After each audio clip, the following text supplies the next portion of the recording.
Fala, galera! Aposte com seus amigos no melhor e mais fácil site para se apostar. Na Green Run, a cada amigo que você indicar, você ganha R$10 para apostar. E pode convidar até 6 dos seus amigos para participar. Link na descrição. Agora, o Vessone, falando sobre Vitor Pereira, né? Porque você fala dessa questão, o Corinthians, em termos financeiros, vai ter que ter uma continuidade, né?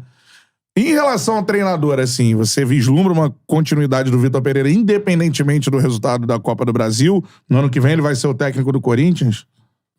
Aliás, esse negócio da parte financeira com o Vitor Pereira é interessante. O Corinthians gastava com o Silvinho, o auxiliar e mais um preparador, uns 300 e poucos mil. Era um salário até muito baixo para um time de Série A.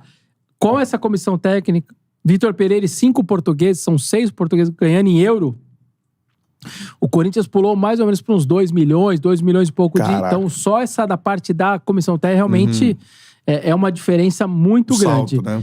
A situação dele basicamente depende só dele. Diretoria quer, torcida quer. Só que ele tem um problema da sogra dele, a mãe da esposa, ela tem Alzheimer.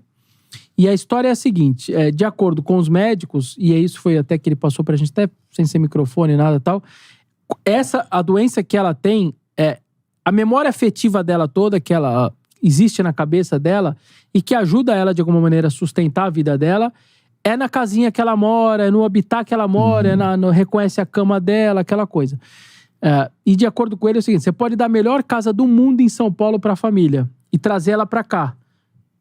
A doença talvez vai piorar e pode complicar a vida dela. Então, ela necessita permanecer lá no interior de Portugal e tal. E aí, a esposa dele, a filha, tem que ficar com ela.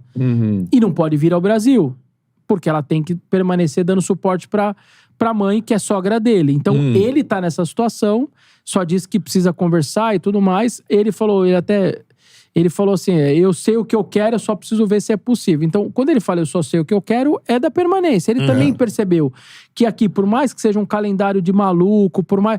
Cara, aqui ele tá vivendo coisas, assim, experiências de ambiente de estádio que ele não vivia. Isso. Ele chegou a contar que... ele falou, pô, lá em Portugal, na Europa, eu jogava de uma maneira, e eu jogava em casa e fora, e dane-se, eu jogava da mesma maneira. Eu achava que o time tinha que se impor e a cabeça dele era essa. Sim. Eu vim ao Brasil e América do Sul e eu percebi que aqui não. Que o mandante é mandante. O ambiente do estádio Faz transforma aqueles jogadores do adversário em talvez melhores do que eles são e os meus em piores do que eles na verdade são. E o mandante realmente faz a diferença. Então ele foi aprendendo com determinadas situações como essa. Ele disse assim esses dias, pô, aqui... Cada time joga de uma maneira. Então eu tenho que me preparar para pegar o América Mineiro, que ele vai fazer uma coisa, aí o Fortaleza faz outra. Lá na Europa, não. Lá na Europa era o seguinte, os grandes partiam para cima, em Portugal, o Sporting, o Porto e o Benfica. Os pequenos baixam linha. Total. E assim é o campeonato.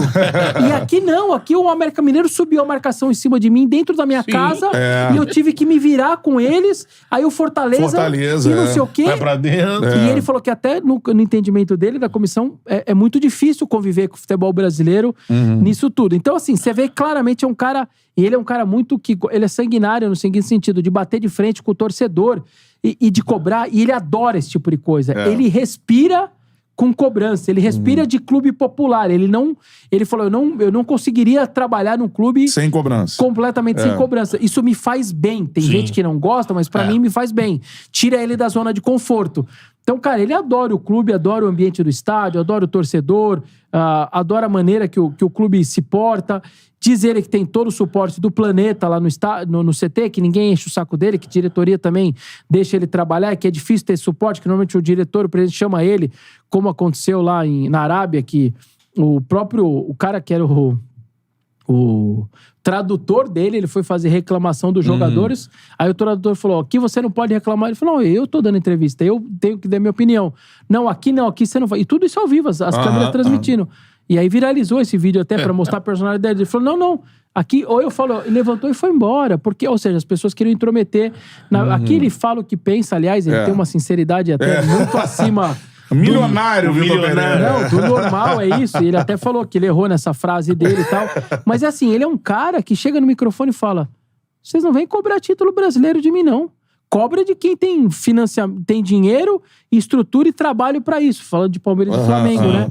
Pô, o cara é treinador do Corinthians, cara. Falar isso Com uma é... visibilidade, uma receita. acostumado. E a gente não tá acostumado com essa sinceridade. Quando saiu do jogo passado, o primeiro jogo do 0x0, sai a imagem marcante do Roger Guedes, principalmente, né?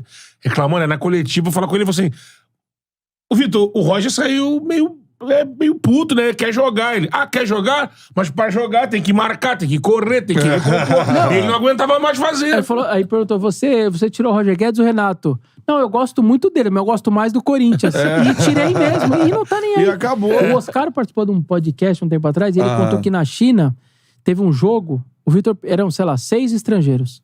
E aí sai a escalação, 10 chineses e o Oscar.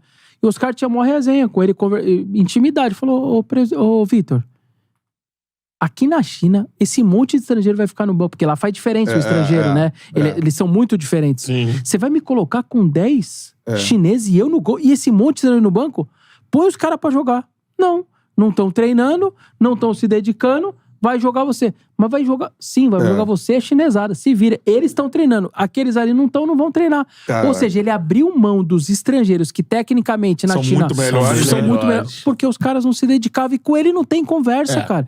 Goste ou não, os portugueses estão fazendo a gente, cara, aprender uma sinceridade muito grande também, até em coletivo. A gente Tem tá menos tato, Cara, né? menos O futebol paternal, se- né? O Menos, futebol se cara. tornou Não. uma coisa de muito... Ali, ó, cheio é de isso. dedo. O jogador brasileiro é muito isso. Mimado, Cara, o né? Abel deu entrevista um tempo atrás, acho que até pra um podcast da própria Comebol. Aí falaram do Rony, falou, não, o Rony me entrega tudo que eu quero, o Rony, pô, taticamente e tal. Falou, mas ele tecnicamente não é bom. Se ele fosse bom, ele estaria no Real Madrid, não estaria no Palmeiras. Ele falou na cara dura, meu jogador não é bom tecnicamente, só que ele elogiou as coisas que o cara entrega pra ele. Só que no Brasil, o brasileiro jamais falaria isso. É um absurdo. Então a gente tem que entender esses caras. Jorge Jesus era outro. Sim. São caras que, ou a gente entende, esses caras não vão mudar, eles vão ser assim, Paulo cara. Souza aqui rodou também. Falando um monte de coisa, ele não tava nem aí. Mal e falando. né? E principalmente, falar após o jogo, né? E Com a cabeça mais quente. tem aquela tá? coisa de que aqui, não, você fala isso, você vai perder o vestiário. Esses caras de Cara, não Portugal, tão nem principalmente. aí, cara.